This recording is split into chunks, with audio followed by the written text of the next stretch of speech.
Hello and welcome back to Dust War Journals. This is Johannes Haglund, also known as Frankie, and this is episode 3 of Dust War Journals. Coming up, we have an exclusive interview with some special guests, and before that, though, we have some news. We have a few new releases back on the official Dust Studios website.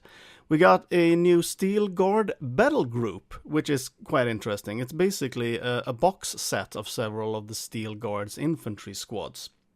I think there are plenty of people who want to be interested in this box set, especially now with the new cards, seeing as the Steel Guard get quite a bit of a buff. And also points reduction. We've also heard a bit of rumors that there might be other battle groups similar to this going on in the future. I guess it depends on how well this set does. We also have a limited edition mini out on the store at the moment. It's Bullseye in Allied Sniper. That's based on the cosplay winner from Dust Off, I think it was last year, which really looks very, very cool indeed. We have the new card packs, we have the new rule book, definitely. They're all available now to purchase on the main site and in many other different stores as well. But it's not only the studio itself that's putting up brand new interesting stuff. We also have some fan-made stuff for the game coming out as well. Like a new tournament tray from Thor Miniatures. This is this looks really, really nice, I have to tell you. It's made from HDF, high density fiberboard, and it has space for 44 infantry guys.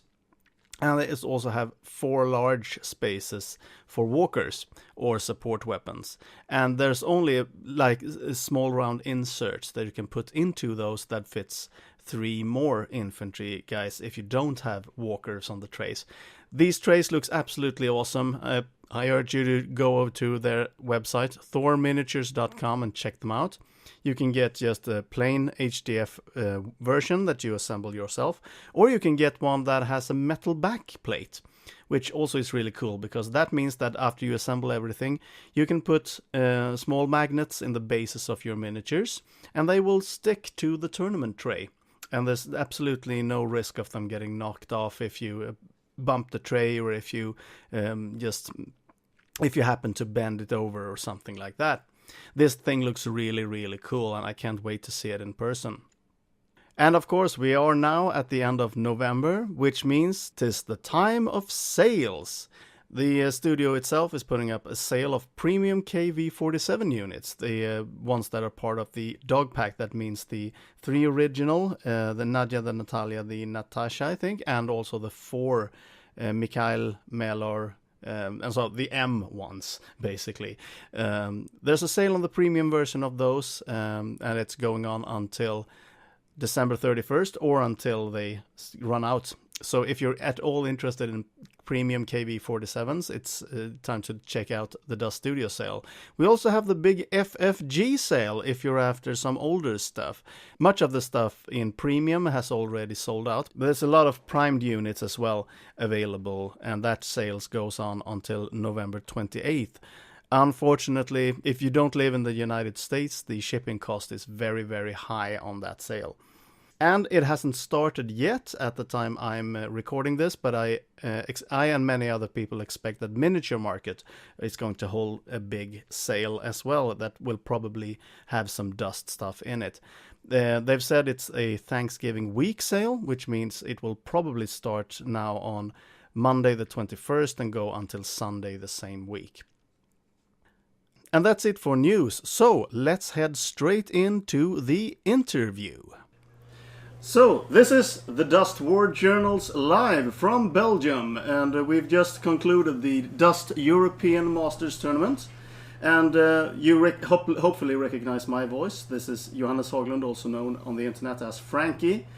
I was one of the players in this tournament, and I ended up in 4th place. Very respectable. Excuse my hoarseness. It's been a lot of talking because of all the noise. We have some other voices with us here today, and also people attached to those voices. So we can start over here. Welcome. Hello, this is Paolo Parente. I'm the designer of Dust. and the creator of the universe, together with Oliver. Hello everyone, Oliver here, master of the rules and background of Dust 9047. And we have a third guest in the sofa here today, and this is... Hi, it's Mark from War Factory from Poland. And you're also the winner of today's tournament. Yes, I managed to beat my very old nemesis Sasha from 2 years ago. At last I beat him. It was the fourth tournament I met with him, and at last I won. So best regards to Sasha from Germany. I think there's a lot of guys who's going to be happy to see that the Allies won. Yes, this time it was pretty awesome because usually it's the Germans who won, and all our bets were going for the SSU because of the recent updates for the cards, and they have a better army. But frankly, the Marines prevail. The top four, for your information, dear listeners, was 3 times Neue Deutsche Afrika Korps and my Marines, who humbly won the tournament. Well done. Very well done indeed. But I actually did manage to beat you in the playoffs. Yes, so. That's true. But I wasn't aware of your army, and you had a good map for you. And the map in the last game that I bet Sasha was pro Marines and less pro Neue Deutsche Afrika. That's true. Which army did you play? I also played the Axis, the Andak. And I played a variant with no officers. I think that's one of the unique things about my army. Yes, that's a brave thing. Yeah, but I actually think that the officers are less important with the new rules, because now we don't have the reinforcements anymore. So I can either have an officer squad for 10 points, or I can have like 2 African Lions with the submachine guns on the... At 100 points, it makes sense not to take command, but your opponent gains a lot of information because he knows that when you're done, and you can't reactivate. That is very true. So it's a gamble. I understand this gamble. I've played like that for a long time. Small games, no command for me. But then again, you give a lot to your opponent. So now I say it's risky to play like this. It is. Very risky. And now I've put back command into my 100 army points. And I don't leave without command because your opponent, I think, must keep still be worried about the fact that maybe this can be reactivated. Yeah. So, but for bigger games, always command. For 100 points, you can ask yourself the question if 2 small units or 1 bigger units is more worth it. I like to play with the command and 1 officer actually. Yeah. Even 100 points. I like it, but I like this. I'm not a competitive player. This is Paolo, by the way. But so I like the aspect of the game that makes it game. Yeah. So this little thing that in a normal military war game you don't have. I like this aspect of being able to reactivate or fix something or... The kind of luck, the chaos aspect. Yes. Yeah. I think it's a matter of fluff also. With the new faction rules, it's nice to have a command squad. Also, some platoons benefit from having a command squad. You need to have it to have a platoon advantage. And in 100 points, I think it's useful. Also, we forget a lot about stimulants, which the command squad medic can use. And at this tournament, I haven't seen anyone use this mechanic, and it can be very, very powerful. Yeah. So there's a lot to discover in the current meta for Dust 9047. Definitely. I've only played for about 2 years, a little more than that, and I only seen people use stimulants one time. So it's a very underused system, and I think people just don't know what they're losing with it. Yeah, basically, I think if people start using it on tournaments, then it probably will take off a bit more. We see this with other things.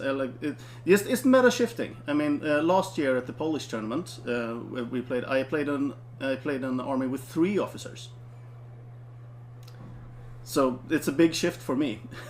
Yeah, I think the new version of the rules is still young. We haven't played it well. I got a lot of voices from Poland and from other countries also about what people like and what they don't like, what in their mind is overpowered or not. There's a lot of comment about this, and I still think we haven't played it enough. The meta is still developing. We need at least half a year of playing to be sure what works and what not, because some units are very powerful at first sight, but still some platoons, some army builds need to be tested, and we need to give the whole thing some more time to have the meta established for sure. That is true. I saw in the register list for this tournament. I saw that Olivier, you were listed as playing as the Vril faction, the Vril block. Was that a joke, or where did that come from? I don't know where it started. I have no idea. I know I've been playing Marines for quite a while now, and I will keep on playing Marines for at least a few more months. I will switch to a Luftwaffe army very soon. That's interesting. Yeah, because they're a real gamble. It's a very fun way to play. Extremely dangerous for you. Because you take a lot of risks. But I haven't been playing actively Axis for 4 years now. So it's time to go back to the Axis for me. Yeah. And no. There were no Vril army ready. So that I don't know who started this rumor. It was a good rumor. Me, yeah. And this will happen. But not yet. We're not there yet. No, there's still a lot of things to look forward to. Do we have anything in special, like in the close future? Anything that you know about, Paolo? Well, we have this year is dedicated to the Luftwaffe. I think everybody has understood it. We have like 1 or 2 new Luftwaffe release every month. It will take the whole year and a bit of next year to have the Luftwaffe completely out on the market and as a fully playable army. It's already playable very soon, but then we will have more units, a lot of some new heroes. Some you have seen in the window cabinet here, then there is a special one that almost nobody has seen yet. We have very interesting new SSU units coming. Oh. It's we've shown on the internet the SSU command vehicle. Yeah, the amphibious one. The amphibious. Yeah. This is the first official command vehicle in the game, because the commando wagon. Yeah. 1 squared. Yes, 2 squared. We had 2 squared, but not 1. We had 2 and 4 squared, but not 1 square. That's true. I'm talking about small vehicles that can be replacing the infamous commando wagon. Yeah. We have a big walker with the heavy Tesla guns for the SSU. 2 new helicopters. 1 armed with 4 light Tesla guns. And we call it Zeus because it's like Zeus. And assault Spetsnaz only assault helicopter, so that is heavily armed and can transport a squad at the same time. That sounds really dangerous. That's exciting. For the Allies, we are working very hard on what we used to call the long range as a group. Now we changed this name, not this nature. We call them Desert Scorpions. They were part of the long range desert group, but instead of just being British troops, it was an international force. So we have troops from France, British of course, Australians. Polish, Scottish. We have a Scottish hero on the way for them. They will be riding Dodge trucks. Oh. The silhouette of the Dodge truck is very similar to the Jeep, but is bigger, and in our scale looks better together with our figurines. But the same kind of configuration, so a lot of machine guns. 1 phaser gun, a recoilless rifle. They will come with special rules unique to them for raiding and stuff. It's going to be exciting. Yeah, really. We're talking about the release that are going from now to this summer. Okay. So there's a lot of interesting stuff happening. Any chance that this is purely from self-interest speaking? Any chance of Swedish infantry units or heroes? Any part? I think they're part of the Axis if we go by the block.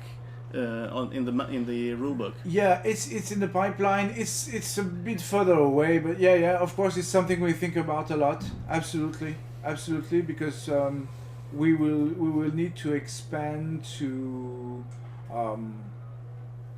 faction. It's not a faction. It's a sub block, Yeah. of course. But yeah, to expand the block, let's say. In the beginning, we were very focused on Germany. Yeah. And I think we everyone need- noticed we that. need, without making a new faction, we will expand inside the block to other. We need a vampire count from Romania. We need many things in this game. So yeah, definitely something that will come up. It's in the pipeline. It's far away in the pipeline, but it's in the pipeline. It's very exciting. Marek, you've been working a lot to bring Dust more to the forefront in Poland and now the rest of Europe. Yes, the last year for me was focused on bringing Dust back to Poland especially. We had a crowdfunding campaign for Polish starter sets.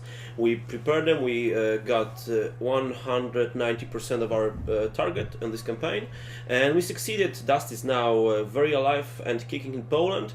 We have a few dozen of shops picking up from me as a distributor for Poland. We have dedicated site, warfactory.pl, where you can see also in English, soon in French, the whole range of units you can buy directly from them. We have shops organizing tournaments. We got a lot of players. I think at the moment in Poland we have almost 60 players, from which 40 are active on the internet I have contact with. So next year in Warsaw, when we make the European Championship, it will be a lot of players, especially from Poland, and we have a lot of new guys that are very dedicated. One of them, Thomas, scored third on today's tournament, and he is playing the game for less than a half a year. So thanks to all those actions and thanks to popularizing Dust in Poland, we have great new players playing the game. Yeah, I've kind of seen that it seems that when you get new players into the game, they tend to stick. Yes, and they bring great new ideas, and Dust is a good enough game. It's a great game that when people know it for real, they want to stay and they want to play. And another thing is that we have a great community both in Poland and in Europe, I think, and the people you meet here on these events and on the internet, they're usually very nice, very helpful, and they want the game to develop and grow. And this is also our target for the future, to have more shops in Europe that warfactory.pl can deliver goods to have more players, and to develop the game in the continent. Definitely, and I think just the community aspect of the game, that's probably one of the biggest things that drives people into it when they have actually experienced it. Because people on the tournaments, what I've experienced, extremely friendly, and just it's a delight to be on these events. And especially delightful that we can get people like Paolo and Olivier to come and hang out with us, play with us, talk with us, discuss things that are coming up. So I think the future is looking bright. I know we have had a bumpy road getting to the point where we are now. Yeah. The less said about that, the better, maybe. But I think the future is looking bright. Yeah, the future is looking bright. Maybe we can talk a minute about the past. I mean, every day now we're receiving happy customers' email. Yeah. So things are looking bright, and We kept our promise. We kept our promise, and all the promise we made will be kept, and we will continue to do so. Yeah, that's it. I mean, there's still a lot of things ahead of us to do, but yeah, we will get there. You will get there definitely, and grow the community and grow the events, and after that, the community also is a lot of hard work from a very few dedicated people that are on site, and yeah, there's some point in miniature gaming that people need to take matter into their own hand. But if people are interested and want to dedicate some of their time, we will do our best to help them. I'll be coming to you guys in a few months to spend some time with you in Sweden. Yeah, I'll be in Poland. That's in April, at Easter weekend in 2017. Yeah. Exactly. Next couple of months later, I'll be with Marek in Poland. Hopefully, I will be joining. Yeah. So wherever a community grows and exists, we will do our best with what we can to help it grow, and we'll be there if we can. Absolutely. And because it's important. It's important. And I think that can be very inspirational for people trying to start their own groups and going. Just go for it and make it happen. because that's how you need to do it. Absolutely. You need to go from the ground up. And make yourself, if I have a message to send, make yourself known to us. Because if we don't know you exist and you want to start something, then we can't help. Yeah. It's And you basically- are very approachable. Yeah, I think so. I try to. Yeah, I try to be very as approachable as we can be. Yeah. Because at the end of the day, we do a game for ourselves to enjoy, but mostly for the players. We've said it for many years. It's your game. We do it for you, so you enjoy it. Of course, we have to enjoy it as well. And so, yeah, we're here, but we need to hear from you if you need us. Yeah. Also, the new edition of the game, I think, is the best ever. We have a very well balanced game now with the new cards. The system is very smooth, very fluid. All the rule questions we had during the weekend, most of them were just generated by misreading, Yes. but the rules are quite clear. I think it's a very important step forward, and of course, it's a first step. Now that we have rules and cards of our own and they work well, then we can really start building the community again. Exactly. And I think no game is ever finished. There's always Absolutely. room to expand. There's always room to improve. Yeah, absolutely. Yeah. But if I look very honestly at the rules question I had this weekend, they were so easy to answer. Going back to the book, Yeah, it They was were- just because it's new. and because it's new as well, it's new for everyone. But it was much harder in the past. Very honestly, it was much harder. Yeah. In the And I know past than there's been a lot of talk about the rules on Facebook and other places online, and there's been a lot of like discussions and stuff. And I think some people have asked, why has there been so much discussion about this version when there wasn't before? And Yeah. I think that is because that you guys have actually been so approachable and answered all questions, and that makes people ask more questions. Yeah, this is something I was very surprised with. Some things that did not change from the previous version were not being asked about, and now are asked about. So this is a bit weird for me, but okay, why not?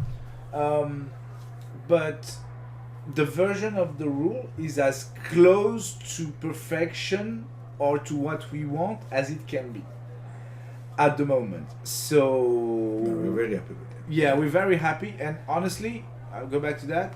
The rules questions for the tournament they were easy compared to what Yeah. I was used to. They were easy.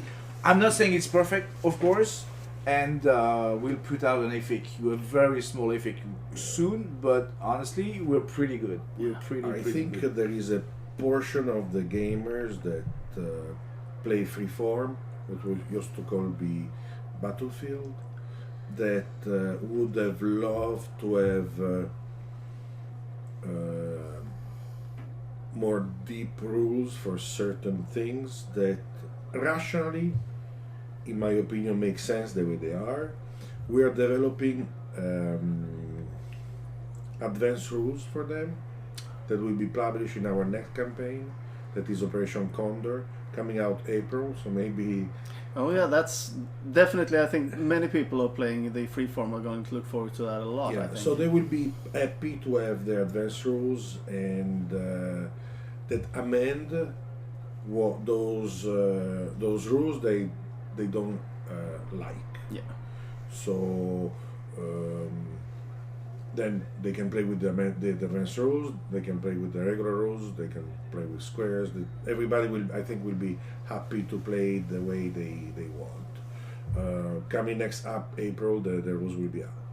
Yeah. So I think then after that everybody can be happy. Oh, I hope so. I hope so too. And I think that can conclude it for this interview. And I will thank you all very much for coming. Thank you. Thank you very much, Thanks. Johannes.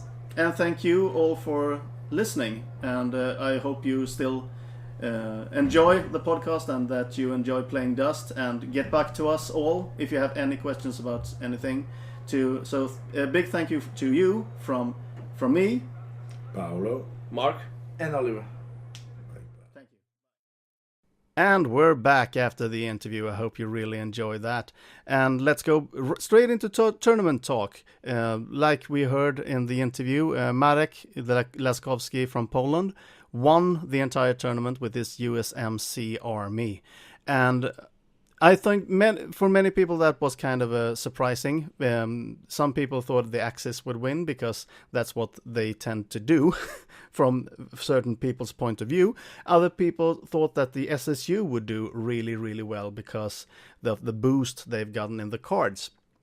However, I think that the main reason that we saw the Axis predominantly, there were 3 Axis players in the top 4 that all played very similar armies, and I think the reason for that is that the specific scenarios in this tournament were quite heavily aimed to mobility and fast play, and the Christoph platoon for the Andak and the Axis, that's their game. Almost every single unit in the army has scout, which is just incredible in that scenario, and I think that's the reason why those armies tended to do really well in this tournament. And it will be very exciting to see. We are still in a very, very early stage of this part of the game with the new rules and the new cards, so I think that we will see a lot of different results happening in tournaments in the future. And finally for today, we have a hobby tip, and this is taken from Board Game Geek. A user there by the name of Kriegschatten posted a list of all the captured vehicles, or the vehicles that you can capture and use from other blocks in your army, and kind of analyze the pros and cons of the different vehicles, why you might want to take a specific vehicle in your specific army. And this is a very interesting read. I think you should definitely go check it out for yourself. And the link to that article is in the show notes for this episode, and you can find that at dustwarjournals.wordpress.com. And that's it for this episode. I really hope you enjoyed it, and until next time, I'll see you on the battlefield.